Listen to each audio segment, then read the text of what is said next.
Halo, Assalamualaikum. Saya Rahmat Hidayat, mahasiswa Universitas 19 November Kolaka, jurusan Pendidikan Matematika, angkatan ke-2018. Pada kesempatan kali ini, saya akan membahas kelanjutan dari materi kelompok kami dengan judul Permasalahan Kesulitan Belajar pada Operasi Aljabar Bentuk Pecahan dan Pemfaktoran Bentuk Aljabar. Pada kesempatan kali ini, saya akan membahas pada poin kedua di makalah kami dengan judul kesalahan prosedural. Nah, kesalahan prosedural yang biasa dilakukan oleh siswa itu cukup beragam.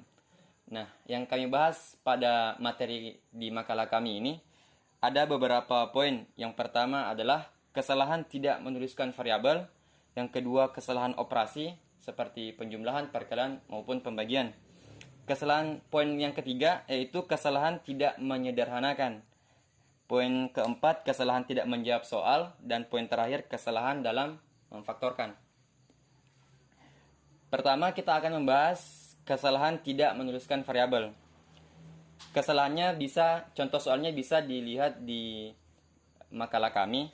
Di situ ada sebuah operasi bilangan pecahan di mana 3A per 4 ditambah dengan 2A per 3 sama dengan 9 per 12 ditambah 8 per 12 sama dengan 17A per 12. Nah, letak kesalahan pada operasi tersebut terletak pada di mana setelah melakukan penyederhanaan atau penyamaan penyebut dengan penyebutnya adalah 12, si siswa ini tidak menuliskan variabel pada pembilangnya.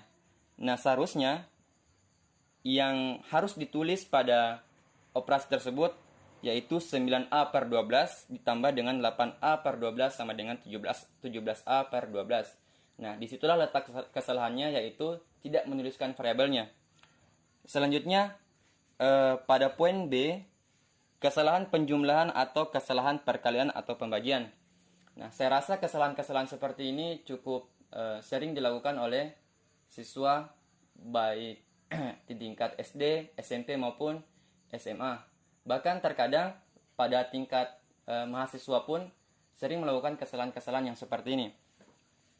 Nah, kesalahan penjumlahan biasanya jika siswa tidak fokus dalam melakukan operasi perhitungan, perkalian atau pembagian, biasanya sering terjadi kesalahan-kesalahan yang seperti ini. Misal, 1 tambah 1 sama dengan 2. Nah, jika seorang siswa tidak fokus dalam menjawab operasi yang seperti itu, biasanya 1 plus 1 ini bisa berubah menjadi 1 kali 1 sama dengan 1. Nah, di situ biasa letak kesalahannya. Pada poin yang ketiga yaitu kesalahan tidak menyederhanakan.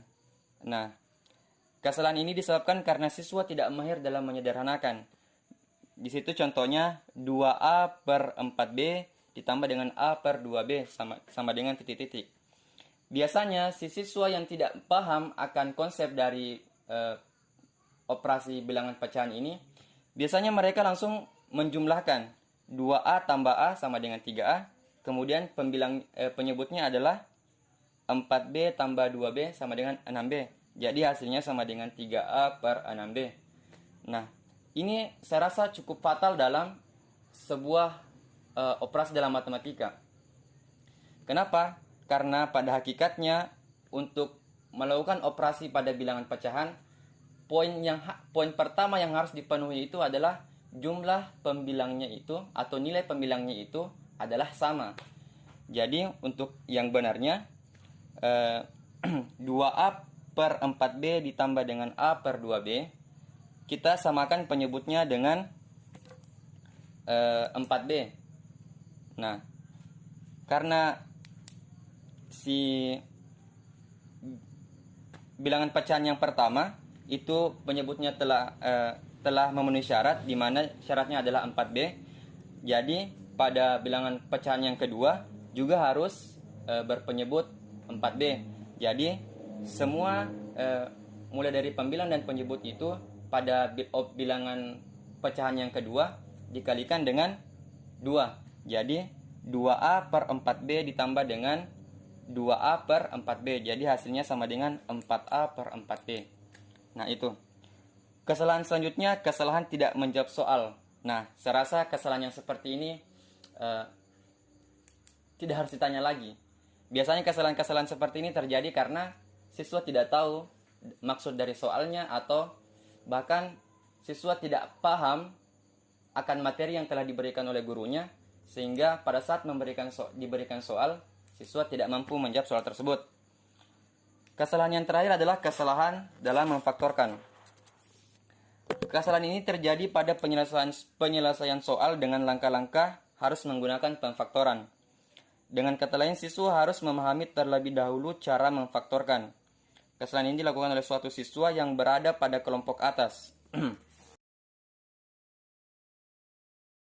Selanjutnya kita membahas di contoh soal. Di situ dilihat bahwa ada sebuah soal di mana 3n kurang 5 dibagi dengan 2n plus 4.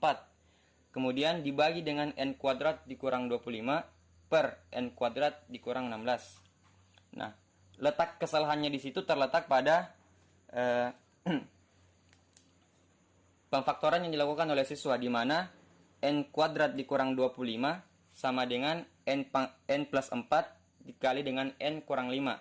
Seharusnya pada aturan pemfaktoran itu n kuadrat dikurang 25 ini kan bisa ditulis dengan n kuadrat dikurang 5 kuadrat. Pada aturan pemfaktoran, jika a kuadrat dikurang dengan b kuadrat sama dengan a plus b dikali dengan a min b. Nah, sedangkan di sini nilai b-nya itu berbeda, ada 4 dan ada min 5. Seharusnya langkah yang benar adalah n plus 5 dikali dengan n min 5. Jadi letak kesalahannya terletak di situ. Sehingga jika pemfaktorannya salah, maka hasil akhirnya juga ikut salah. Jadi hal-hal yang seperti ini itu walaupun kecil harus diperhatikan secara mendetail. Saya rasa cukup sekian dari saya. Jika ada kesalahan mohon dimaafkan. Wabillahi taufiq wal hidayah. Wassalamualaikum warahmatullahi wabarakatuh.